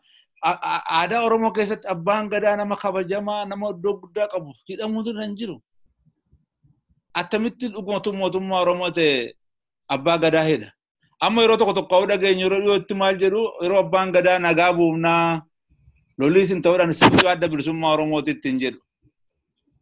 Yeroo dhiyootti kana dhaga'ee abbaa gadaa beekamaa tokkoon nagaa buufnaa Oromoo keessatti lolli hin ta'u jennaan warri mootummaa Oromoo jedhan siniyyuu adda bilisummaa Oromooti jedhan. Akka adda bilisummaa Oromoo fafa ta'ee egaa akka nu beennutti adda bilisummaa Oromoo waggaa 40 seenaa Oromoo isa bade, aadaa Oromoo isa bade, afaan Oromoo isa ukkaamame, boolla keessaa qotee baasee nullee akka obbarree akka uummata Oromoo seenaa Oromoo gara fuulduraatti tarkaanfachiisnu kan akka goonu nu godhe kana deebisanii abaaruun sirriidha. Namni Oromoo kana gochuun irra hin jiru. Namni seenaa Oromoo beeku adda bilisummaa Oromoo kan jedhamu hamminaan tuquun irra hin jiru. Hogganoota isaa kiristaayiz gochuu dandeessa. Maaliif hogganooti yeroo hundaa namaa mistakes balleessuu danda'u. Isaan indilaa kana balleessitan jettanii qubatti qabanii yoo isaan balleessan qeequu dandeessa. Garuu jaarmaa gootota Oromoo namooti qaqqaalii beektooti saayinsistooti looyerii saayinsistoota beekota baay'een itti du'anii itti ijaaramanii biyya caakkaa keessatti labisaan itti du'anii owwaalamanii tun barin kan isaan itti kolaafamanii tumamanii fannifamanii salphatan uummata isaaniif jedhanii jaarmaa kana kan ijaare. Kabaja jara kanaafillee adda bilisummaa Oromoo iddoo guddaa qaba. Simboolii uummata Oromooti, eenyummaa Oromooti kabajuu qabu. Warra amma hoggana Oromoo ofiin nuti Oromoodhaaf dhaabbanna jedhanii waan Oromoon qabu jaallachaa, seenaa Oromoo jaallachaa, jaarmaa Oromoo jaallachaa malee isa haqanii ta'uun hin danda'u. Kanaafitu liidarshiippii baay'ee rakkoo guddaa qaba. Liidarshiippiin hooggantooti fedhii Oromoo yaada Oromoo hin beekne akka meeshaatti dhimma itti ba'uu barbaadu. Ilaalcha Oromootti, afaan Oromootti dhimma godhatanii itti ba'uu barbaadu. Irra dhaabbataniitu waan barbaadan argachuu barbaadu. Kun immoo ta'uu hin danda'u. Har'a uummata Oromoo baraa jira, ilaalaa jira. Yoo Oromoo aadaa Oromoo, afaan Oromoo waan Oromoon qabu qabattee aangootti ol baate tiksuu qabdi. Yoo isa tiksite isa kaleessa balleessite illee sii dhiisa namni. Yoo kaleessa balleesse waan balleesse kaleessatte waan gadhee waan gara biraatti dabaltee balleessuun sirra hin jiru. Kanaaf hoogganni Oromoo waaqarraa gadi hin buune nama isaani aadaa Oromoo kana calaqqisanii baruu qabu malee callumadhee namni isaan hoogganadhee waan isaan yeroo isaan waan balleessan namni fudhatee deemu jiru. Balleessaa guddaa han godhaa jiran garuu nuti beekoodha. Waan hundumaa finne irra jedhanii jabaadhaa waan gaarii hojjechaa jirtanii bilisa baane ramma waan isin hojjettan sirriidha. Waan barbaadan godhaa jedhee warri afuufaa oolu balleessaa guddaa godhanii seenaa isaanii balleessaa jiru. Seenaa hoogganummaa isa dur seenaa keessatti qaban illee biyyootti dibaa jiru jedha. Galatooma Professor Asaffaa. Dr. Beenyaa nama takka taa'ee kan dhiibutu amma warra Amaaraa na biratti waa'ee Amaarummaa isaanii, waa'ee eenyummaa isaanii, waa'ee ofii isaanii irra darbanii biyya sana irratti impoos gochuu barbaadu. Biyyattii dhimti ilaalcha isaaniin, afaan isaaniin akka jiraannu, aadaa isaaniin akka jiraannu, amantii isaaniin akka jiraannu kan isaan barbaadan jedha. Ofii isaanii irra darbanii jechaadha. Eenyummaa isaanii ol kaasuu ofii isaanii gidduutti darbanii. Warri Tigraayis akkasuma. Yeroo addeebitu naashinaalizimmaan Oromoo naashinaalizimmaan yookiin immoo sabboonummaan Oromoo maaliif amma kana dhoqqee dibuu ta'e, maaliif jibbamaa ta'e, maaliif hadhaa'aa ta'e, maaliif Oromoo dhumti deebi'ee irratti lola kaasuun maaliif barbaachise? Warri sunis irratti lola kaasu, Oromoonis irratti lola kaasa. Maaliif inni amma kana hundumaa jibbamaa ta'e kan argamte yaada? Obbo Solomon, Professor barreessama Professor tokko na yaadachiifte. Paolo Freire jedhama. Paolo Freire maal barreessaa akkaataatti uummanni cunqurfame akkaataa isaanitti yaadan akka isaanitti hojjetan barreessa. Maal jedha seete bakka tokko irratti inni gabroomee jedha. Inni cunqursaan irratti baay'attee gooftaa isaa sammuu isaatti qabatee yaada. Fedhiin gooftaa koo maali jedhee yaada jedhee barreessa. Kanaaf maal jedhaa barsiisa nuyi barsiisuu nutti jiru akka nam tokko qubee barachuu otoo hin taane addunyaa jireenya isaa akka inni baratu gochuu danda'u nutti jira jedha. Maal jedha afaan Ingiliziitiin? Read the word and the world around them. Qubee jechoota qubeen barreeffamtee fi addunyaa isaa akka nu hubatuudhaaf. Rakkitnoonni namoonni amma social media irratti yookiin bakka adda addaatti argitu kana beektee kitaaba namticha kanaa kan yoo dubbiste achi keessan argita. Akkuma Professor Asaffaan kaase adda bilisummaa Oromoo instituushinii Oromoon ijaarte keessaa tokko. Oromoo instituushinii ijaarte kana nan diigaatti namni bobba'u nama sammuu fayyaa qabaatu miti. Instituushinii Oromoo kun jajjabeeffamootatti jira. Hambiraallee jajjabeeffannee guddifachuu danda'uutti jira. Inni sammuu halagaatii yaadu garuu gooftaan koo maal yaadaa, hawwiin gooftaa koo maali wanta jedhuuf adda bilisummaa Oromoo kana irratti bobba'a. Ofiisaayyuu abbichi yookiin giruupiin sun warra Kiristaanota kanatti bobba'an sammuu isaanii keessatti bilisummaan hin jirtu jechuudha sitti agarsiisa beektee. Inni bilisummaatiin yaadu dubbii arga. Dubbii wanta arguuf bu'aa isheef kasaaraa ishee fidduu wanta arguuf kanan godha, kanan godhu, kanan jedha, kanan jedhu jedhee addaan baafata. Kanaafi warri akkasii kun han isaan hubachuun itti jiru yookiin immoo han isaan hin hubanne eessa deemnaa jirraa, eessa nu geessaa jirtu itti gaafatte vision isa jedhu hin qabani, eessa geenyaa hin jedhan hin qabani. Eessa geenyaa sana hoggan qabaanne yookiin immoo eessa geenyaan isaanii waa'ee akkaataatti Abashaanitti yaadu, akkaataatti Itoophiyaanummaan adiyaan sun yaadutti deemuudha yoo ta'e kanaan dura nuyi muuxannoo keessa qabnu keessatti uummata Oromoodhaaf kasaaraa fide malee bu'aa nuuf hin finne achii yaaduun. Namni keenya hedduutu instituushinii Abashaa sana ijaaruudhaaf tattaafatee wajjin hojjetaa ture. Lafeen isaanii gammoojjii biyya Abashaa keenya keessatti meeqatu dhume bu'aa nuuf hin kennine nuyi. Achitti haadhuma malee garbummaan Oromoo irratti hin xiqqaanne isaan nuu du'aniiru jedhanii. Kanaafuu uummanni Oromoo har'a instituushinii qabu hundumaa jajjabeeffatee hanan biraallee ijaarratee rakkina isaa irratti tattaafatee hojjechuudha malee iyyuu instituushinii halagaa sana tiksuudhaaf ta'uun ittiin jiru. Adiyaa akkuma duraan tuttee kaase yaanni beektee yaanni tokko yaanni qajeelaan kaattuu qaba akka kaattuu simbiraa balali'uu danda'a bakka tokkorraa bakka tokko ga'u. Inni tokko immoo hawaasa sana gocha tokko waan guddaas akka isaan hojjetaniidhaaf ni qopheessa. Yaanni cihaa ta'e, yaanni bishaataa ta'e. Adda bilisummaa Oromoodhaan maaf ta'e yaada bilisummaati fide, yaada bishaataa.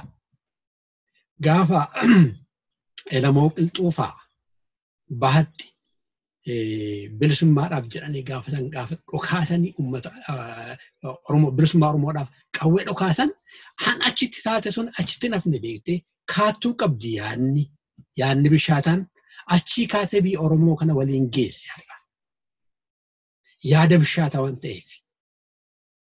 Kanaafuu instituushinii Oromoo yaada bishaataa fidan, yaada bishaataa nuun gahan gara fuulduraatti jajjabeessinee akkasaan guddatan, akkasaan bal'ifatan, dogoggora soo qabaatan immoo dogoggora isaan irraa baratanii akkasaan deeman gochuudha malee doomsuudhaaf, cabsuudhaan tattaafachuun sammuu garbummaa sanatti yaaduudhaan jedhuun fudhadha.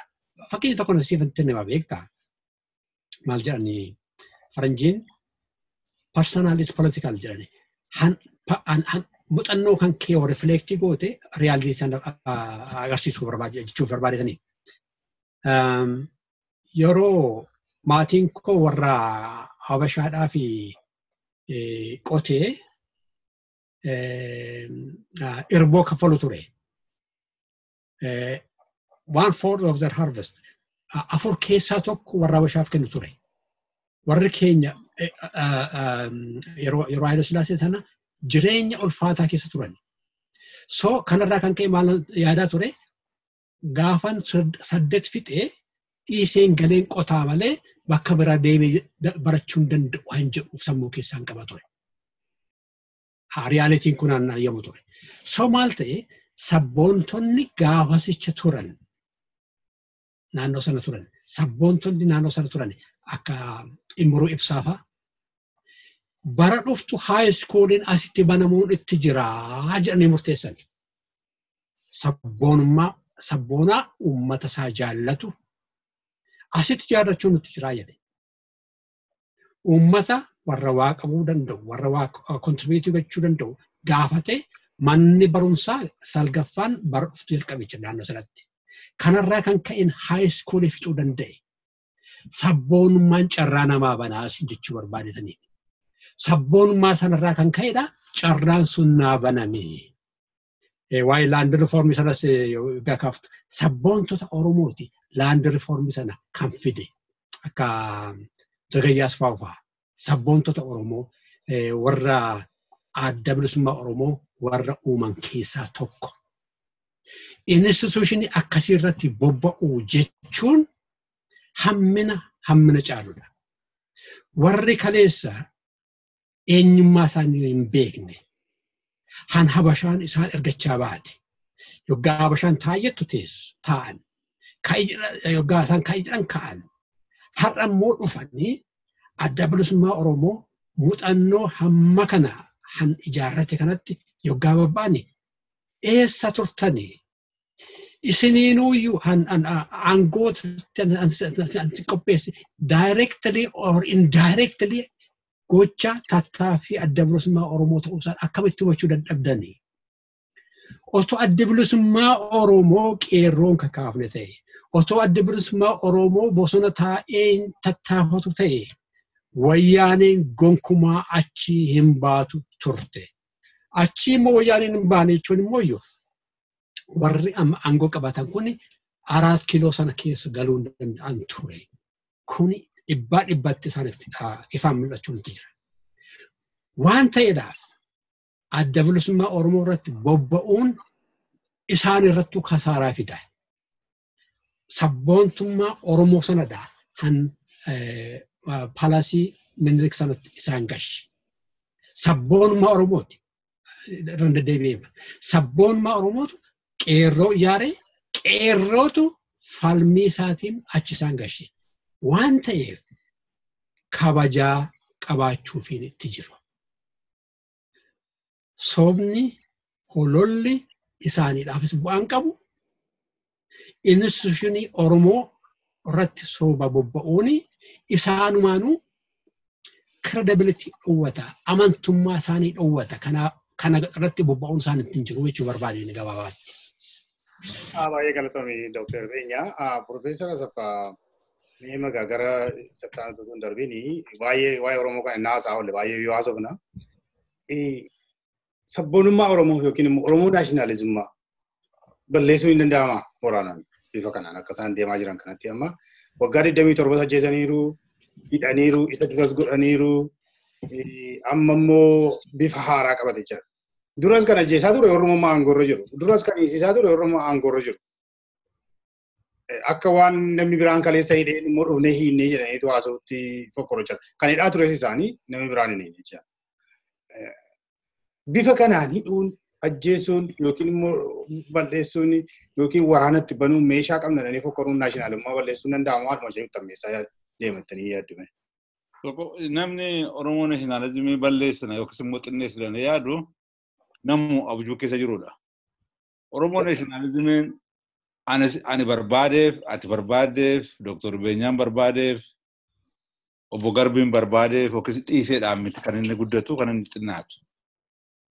Sababa qaba. Nama fakkeenyaa fi waggaa baay'een qoradhee waa'ee Oromoo. Ani politishaanii miti. Xiinxaluma beekumsaan hima. Sabboonummaan Oromoo kan inni keessaa burqee cunqursaa waloo keessaa burqe. Lammaffaa immoo fedhii of jaallachuu akka namni abbaan fedhe of jaallatu. Fedhii Oromoon ofiisaa akka uummataatti of jaallachuu. Fedhii uummata Oromoo aadaa isaa guddifachuu. Fedhii Oromoon seenaa isaa gabbifachuu. Fedhii Oromoon afaan isaa guddifachuu. Biyya isaa guddifachuu. Kana gochuudhaaf immoo Oromoon mootummaa qabaachuu. Mootummaan kun immoo yookiin Oromoon qofaatti qabaachuu danda'a yookiin uummata biraatiin qabaachuu danda'a kan danda'u. Yoo mootummaa isa ofiisaa irratti abboomu qabaachuu hin dandeenye fedhii isaa guuttachuu hin danda'u. Kan hundumaatu walitti qabee akka sabboonummaan Oromoo guddatu godha. Kana irratti immoo collective grievances kan jedhu yookiis immoo cunqursaa waloo. Fakkeenyaaf lafa Oromoo irraa saamuun. Fakkeenyaaf ijoollee Oromoo warra baratte hojii dhoowwachuun. Fakkeenyaaf dargaggoota Oromoo maaliif afaan Oromoo dubbattu? Maaliif of jaallattudhanii hidhaatti naquun, biyya ari'uun, laga keessatti akka dhuman gochuun. Dubartii Oromoo gudeeduun, durba Oromoo roorrisuun, albuudaa isaa keessatti haagaa sabboonummaan Oromoo immoo mataatti qabaachuu instituushinii kun immoo macaatu jaarmotiin akka kafa'oo jaarmotiin adda addaa kunis wallaansoo keessatti hirmaachuutu akka sabboonummaan Oromoo kun guddatu godha. Yeroo isaan irratti agoognee dhaamsina jedhan abiddi isaa bobba'eetu biyya hundumaa ol ga'a. Amma waan isaan godhaa jiran kuni Oromoo keessaa waan tokkitti tafee jira. Capacity jaarmaa cimaa ijaarrachuu qofaatu isaafi kan mootummaa ta'u. Waan isaan puushii godhaa jiran dhiibaa jiran kuni akka Oromoon ol duukaa deebi'ee dhufee mootummaa mataa kootii ijaarratee akka mootummaa ijaarratu gochaa jiranii kun immoo waan oolu miti. Kanaaf eenyu tokkollee bishaan itti naquutu danda'ama. Karaa irra jallisuu yaaduutu danda'ama. Namoota hooggantoota Oromoo abaaruu qaanessuutu danda'ama. Garuu sabboonummaan Oromoo yookiis immoo national Oromummaan guddaan Oromummaan sabboonummaa guddatee bishaatee gara mootummaa ijaarrachuutti ceesisa. Yoo Oromoon qofaasas haa ta'u nama biraajiinis haa ta'u mootummaa mataa isaatiif filatee akka isaa ta'utti poolisii baafatee dinagdee isaa irratti, aadaa isaa irratti, afaan isaa irratti akka amma hojiirra oolutti sabboonummaa Oromootti fufaa gaafa achi ga'e immoo biyya qabaateetu akka ababaa akka hin daraara. Daraaree guddachaa deema biyya ta'a akkuma biyya fedhee kana Oromoonis biyya isaa keessatti abbaa biyyaa ta'ee akka inni jiraatu godha. Namni tokko eenyu tokko dhaabuu hin danda'u. Yoo qawwee qabeenya ta'e dargii caala namni qabu hin jiru. Yoo qawwee qabeenya ta'e TPLF caala namni qabu hin jiru. Isaanuu dhaabuu hin dandeenye. Warri kun immoo warri amma yaadaa jiran kun baay'ee karaa tokko miila tokko Oromoo naashinaalizimii kee dhaabbanne karaa tokko balleessina yaanii of gowwoomsuu barbaaduuni. Of gowwoomsuudhaa waan akkasii kanatu dhiisanii gara dimokiraasii ceesisuutti wallaansoon Oromoo akka mo'ee bahu gochuutti ol duukaa mari'atanii hojjetan irra gaariidha kan kanaa achi ofii isaanii irratti rakkina fiduu danda'u wallaansoo Oromoodhaaf illee yeroodhaaf rakkoo fiduu danda'u diigumsa guddaa fiduu danda'u nama baay'ee ajjeesuu danda'u kun immoo Oromoo dhaabuu hin danda'u. Kun namoonni hunduu hubachuu qaba. Kun seenaa biyya lafaatu ibsa. Sirni koloonii tokko Afrikaa keessaas iddoo baay'eetti uummata kutatee ka'ee dhaabuu hin dandeenye. Kan isaan dhaabuu danda'anii sanyii duguugaa godhanii yoo fixan qofaadha. Fakkeenyaaf akka Noord Ameerikaa kanatti Awustiraaliyaatti sanyii duguuganii fixanii dhaabaniiru. Garuu Oromoo si'achi sanyii duguugaa irraa hafee akka cimee baay'atee mana ga'e kana namni tokko illee dhaabuu hin danda'u. Sanyii duguugaa irratti geessan, shororkeessummaa irratti geessan, shororkeessummaa amma fedha geessanii fakkeenyaaf akka amma godhaadhaan jaarsolii dhaanuu danda'u, dubartii gudeeduu danda'u, nama manatti ittisanii akka inni gabaan danne gochuu danda'u akka Wallagga keessatti gochaa jiran hin danda'u. Qabee baay'ee qabu. Garuu nama sana mataa isaa keessa lixanii, onnee isaa keessa lixanii dhaabuu hin danda'amu. Dhuma irratti uummatuma Oromootu mo'a. Warri kan hojjetu seenaa isaanii xureessanii akkuma Mallasaa, akkuma Mangistuu Hayilamaariyaam, akkuma Haile Sillaasee seenaa keessatti iddoo xuree argatu. Kana baranii utuu dhiiga hin dibatin, utuu dhiiga dibachuun kun hin baay'atin ammallee dibachuu jalqabanii, utuu dhaabanii gaariidha. Gorsa beekumsa irratti hundaa'e. Ani polootikaa isaanii keessa hin jiru, polootikaa isaanii irratti dhimma hin qabu. Gorsa qormaata irratti hundaa'e. Irratti hundaa'een gorsa kana kennaafi utuu kana fudhatanii deebi'anii dafanii sirraa'anii gaariidhaan jedha. Baay'ee galatooma Dr. Beenyaa amma gara dhumaatti dhufneerra utuu mee konkuluushiniitti hin deebiin waan tokko tun hin gaafatin hin darboodhee yaada maaliif keessa koo kan deddeebi'u dhiyeenya kana asitti Dr. Abiyyi Sennaa fudhatanii Dr. Abiyyi yookiin Koloneel Abiyyi Sennaa jechuun dandeessu waa'ee dhiya Oromiyaa ilaalchiseetu baay'ee aariidha yeroo inni dubbatu argitu televezyiinii irratti. Deengaddama waa'ee Dambidolloo akkaataa inni itti diskiripshinii isaa uummata sanaa lafa kaa'ee eerpoortiitti maal jedhe suni waan fuula isaarraa jibbiinsi wayii argamu fakkaata gara dhiyaa kana irratti jira. Yeroo darbes immoo afaan isaa kee baasee yoo hin jenne ta'eyyuu Wallaggaan innaan naqennaan du'ee kanatu uumama jedhe implikeeshiniin isaa maalni warra sanatu na ajjeesaa kan jedhu fakkaata garuu kee baasee hin dubbanne innaan ajjeesan Oromoo qoodamaa jedha. Ofiisaaf immoo har'a waraanatti ajajee uummata gara dhiyaa ammoo ajjeesaa jira jechaadha. Isaaf immoo eenyu akka itti gaafatamu gaganaa ol gaafachuun nafu jechaadha gaaf tokko. Amma eenyu jeneraalii hojjeluunis gadi ba'ee waa'ee dhiya Oromiyaa kana gara malee haasaa jeneraalonni tokko tokkos warri amma OPDO keetti dhiyoo kana biyyatti galanii shuumamanis baay'ee haasa'uu yaadu. Amma Tigraayin innaa fudhatte dheengadda waraannuu hin deemu jedhanii yeroo isaan dhoowwantu ture jechaadha. Warri Amaaraas akkas. Hidhatanii jiranii qawween qabanii isaanii hin diffendi godhu isaanii baay'ee protect godhu karaa haala isaanii innaa wanticha ilaalte. Isayyuu keessa darbee fiigee Dr. Abiyyi dhaqee harka qabatee yeroo inni duukaa deemee olii gadi wanni ta'u argita jechaadha. Naannoo Oromiyaa innaan deeme immoo na ajjeesu jedhee haasa'a. Maal gochaati jiru dhiya Oromiyaa yookiin Wallaggaa uummata Wallaggaa sumanni jedhee waame sana. Isolate gochuu barbaadu Oromoo kan biraaraati politikaa kanaan yookiin qabsoo Oromoo kan dhiya Oromooti kan jedhanii lafa kaa'uu barbaadan fakkaatu. Attamitti ilaaltu meeshin? Obbo Solomon, languagein suni language yeroo dargii tokko na yaadachiise. Akkaataatti warri dargii Oromoo sabboonummaa Oromoo kana describe godhan tokkotu ture yeroo nasa at least gonna Awurooppaa ture. Ati afaan Oromoon dubbannaan maal jedhu yoo Wallaggaa xabbaabsiin jedhu. Doesn't matter ati bakka dhalatte iyyuu ati afaan Oromoo dubbannaan Wallaggaa xabbaabsiin jedhu. Maal jechuu barbaadan gaafasi Oromoo dhuma divide and rule. Oromoo kana hiranii bituu isa jedhu sanatu mul'atu ture. Beektaa warri naannoo militarii keessa kan jiran kun barsiisa tokko qabu indoctrination hin jedhan. Indoctrination handargee suni wayyaanitti darbuun isaan oolle kanan shakkaa jira. So kanarraa kan ka'e afaan tokko dubbatu afaan tokko yaadu. Jaallatanis jibbanis garuu iyyuu hin hojjennee fi hin hojjetuufi abdii haa kutatanii.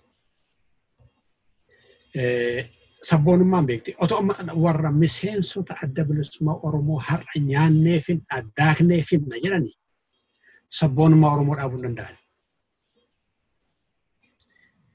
dhalli Oromoo har'a dhalatu sabboonummaa Oromoo fudhatee dhalata. Maaliif dhalata jette?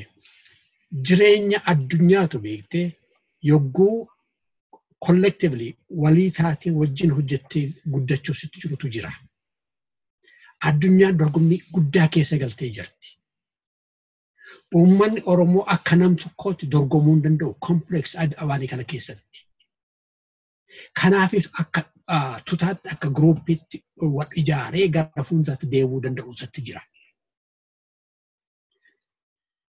Kana waan ta'eef jaallannes jibbines warri aangoorra jiran beekanis beekuu baatanis uummanni Oromoo yoo wajjin hojjetedha sabboonummaa isaanii jajjabeeffatedha yoo guddifatedha humna ta'ee naannoo sanatti bahuu danda'a. Kuni isaan jaallatanis jibbanis ni ta'a. Ammas deddeebiin ni hima.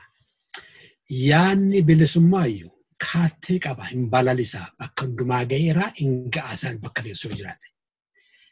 Yaanni bishaataan bilisummaa ijatti dubbii argitu sii kenna. Ija qaroo, ija namni kaanin agarre kan arguu danda'u dhasii kenna. Dhaabuu hin danda'ani.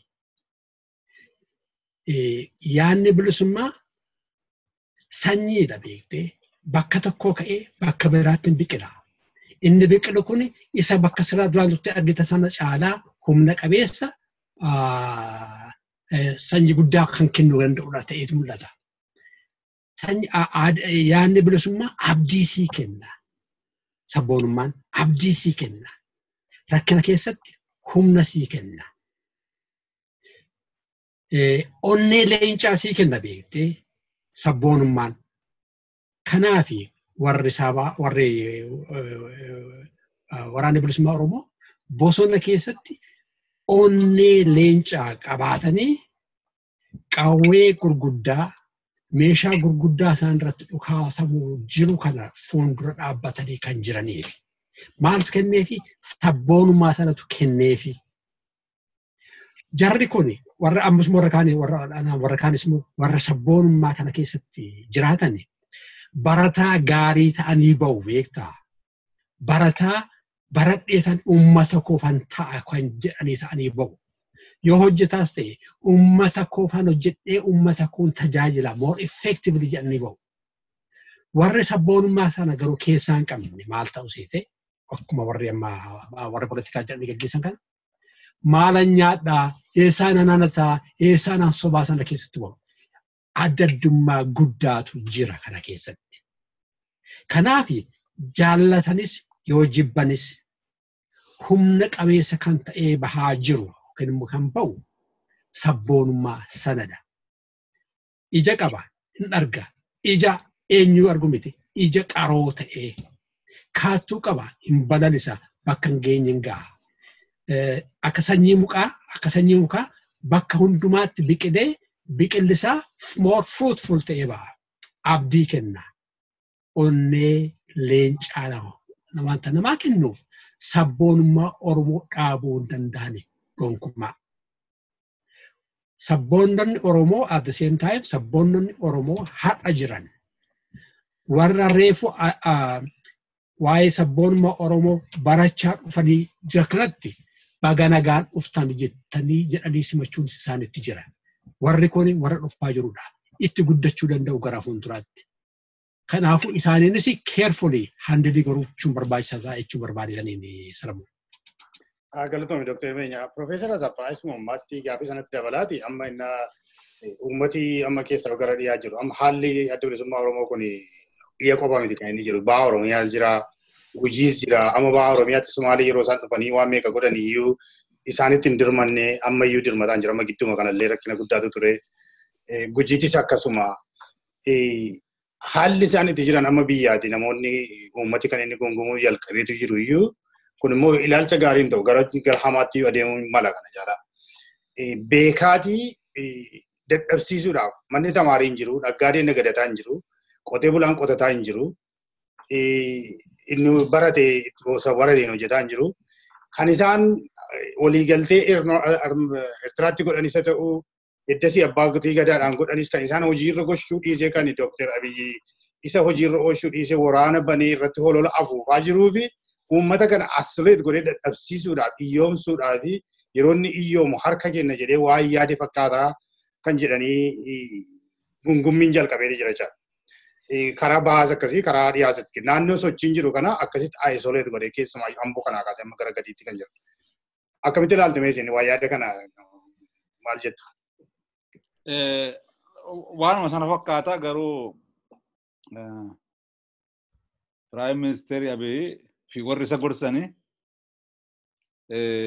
gorsituun isaa warri Habashaas warri Oromoo dhaqeetti dabalames sirriitti gorsaan jiran akkan ilaalottan.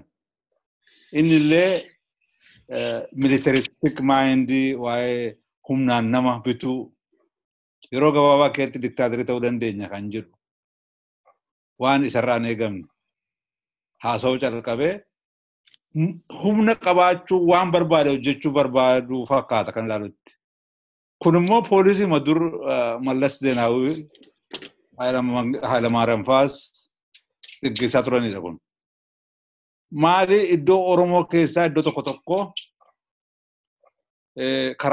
karaan toshinuuf keessumaa karaa Harargee, karaa Wallaggaa bara dheeraadhaaf karaa toshuuf dhiisanii nagada kan guddanne godhanii uummata iyyoomsaa tursan.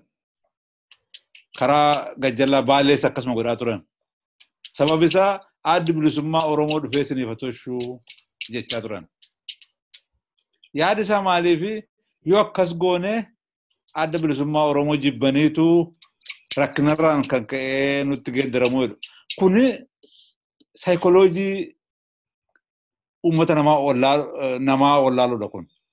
Nama yoo ati miite yoo ati itti roorriftee si fakkaatee si sagadi bullee harka sirkutuu danda'a rakkatu. Garuu waan isatti goote waan irratti goote kan irraanfatu namni. Maaliifi nama tuffattee fakkeenyaaf jarri kun nama tuffatu akkuma yeroo baay'ee dubbadhu warri mootummaa Habashaa yookiis mootummaa Itoophiyaa geggeessanii ummati waan beekudhanii yaadu. Ummati kun waan tokko hin beeku darreedhaa itti sobnee propagaandaa itti afuufnee TVdhaa waan baay'ee itti himnee kaadiree itti erginee geeddaraadhaan yaadu. Nama kanallee bixxilanii nama biraa gochuu yaadu. Tu danda'ameefi. Yaadamaa ture. Oromoo kana fuunee Amaaraa goonanii baay'ee yaadaa turan. Dubartii itti heerumsiisuudhaan, hojii kennuufiidhaan, akka afaan isaan dubbanne gochuudhaan. Garuu hin hojjenne kun. Si'achi maaliif hojjeta kun? Hojjechuu hin danda'u. Waan kufeedha amma wanta kufee dhumaa jiru irrattitu Prime Ministeriin kun dhufe. Waan kufee jiru kana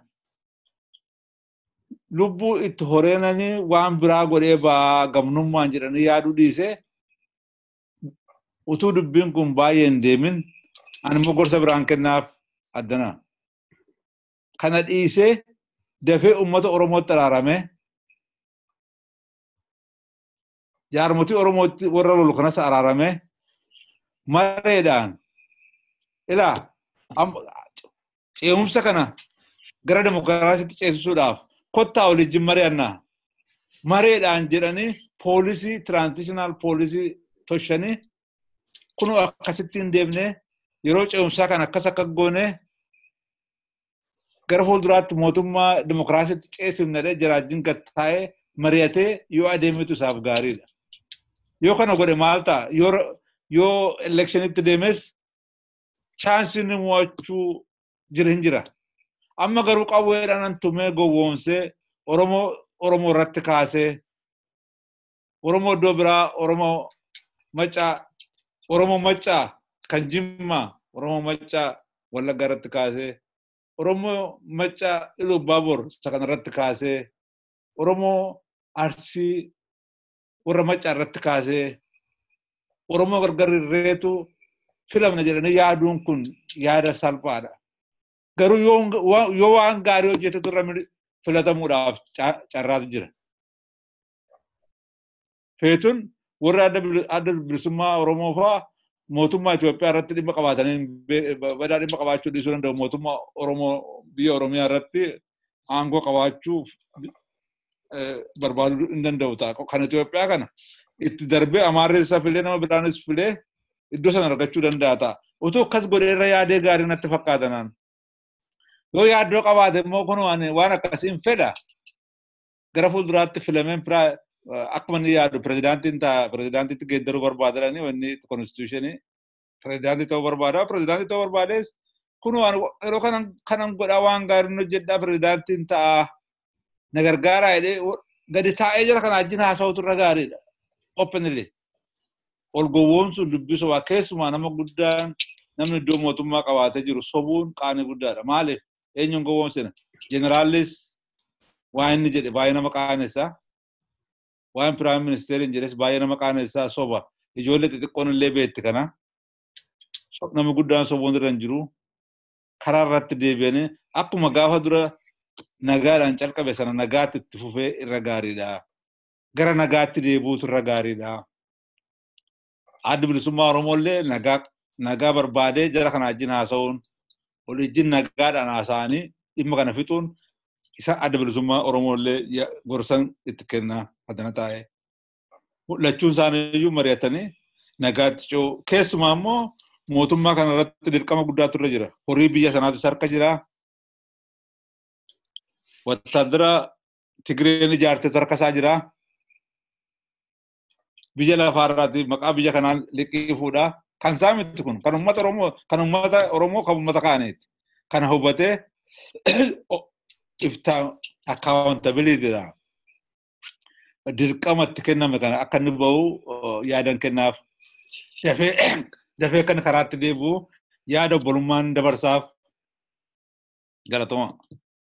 Baay'ee galatoma Profeesar. Daqiiqaa lama tun kenna Dr. Beenyaa sa'aatiin nu jalaa dhume mee nu gudunfime waa'ee Oromummaa kanarratti nu gudunfita daqiiqaa lama keessatti. Gorsa sanaan waa dabaluu barbaade beektee waa'ee Dr. Abiyyi waa'ee human psychology, human physiology quba qabanatti fakkaatu. Pavlov nama jedhamu tokko ture beektee Pavlov eksperimentii tokko godhe saree irratti. Saree kana beektee qaacileeti nyaachisa saree. Kudha tokko yoggaa qaacilu kudha tokkoffaarratti nyaata kennuufii yoggaa kennuufii gorora cabsuutti fufte sareen. Achirraa maaltu konkuluuzinii ta'e saayikooloojii keessatti nama yoggaa sobde, yoggaa qunxutte, yoggaa rukutte lammaffaa si namanu. Kanaafuu iyyuu amma sooshaal miidiyaa kana keessatti beektee soba adii, soba hin fakkaanne yoggaa soban yoggaa argitu tokko sobde dogoggoraan jedhe lama sobde afur sobde kanaatiif booddee dhugaa dubbatta jedhee kamitti si amanuu danda'a. Dr. Abiyyi kaadiroota isaanii waa'ee kana akka isaan soba waan hin fakkaanne akka isaan hin sobne. Credibility dhabaa deemu in the future. Mohaan deemani assure you human psychology warri beekuudhaaf. Soba dhiisaa. Yoggaa dogoggortan namni guutuun hin jiru. Dogoggorraani dogoggorre dhiifama naa godhaa. Dhiifama nuu godhaa. Uummanni Oromoo garaba dhiiyiidha. Dhiisama isaanii godha. Handarbes hanarraafis. Dhoksuu yaaluun kontiinasii dhoksuu yaaluun deep gadiidha kufaa deemtu malee ol guddachaa hin deemtani ilaalcha namaa keessatti. Akkasittiin hubachuun isaanitti jira. Lammaffaa otoon isaan ta'e, otoon adda bilisummaa Oromoo fi otoon ODP ta'e, isaan haasawuun isaanitti jiru.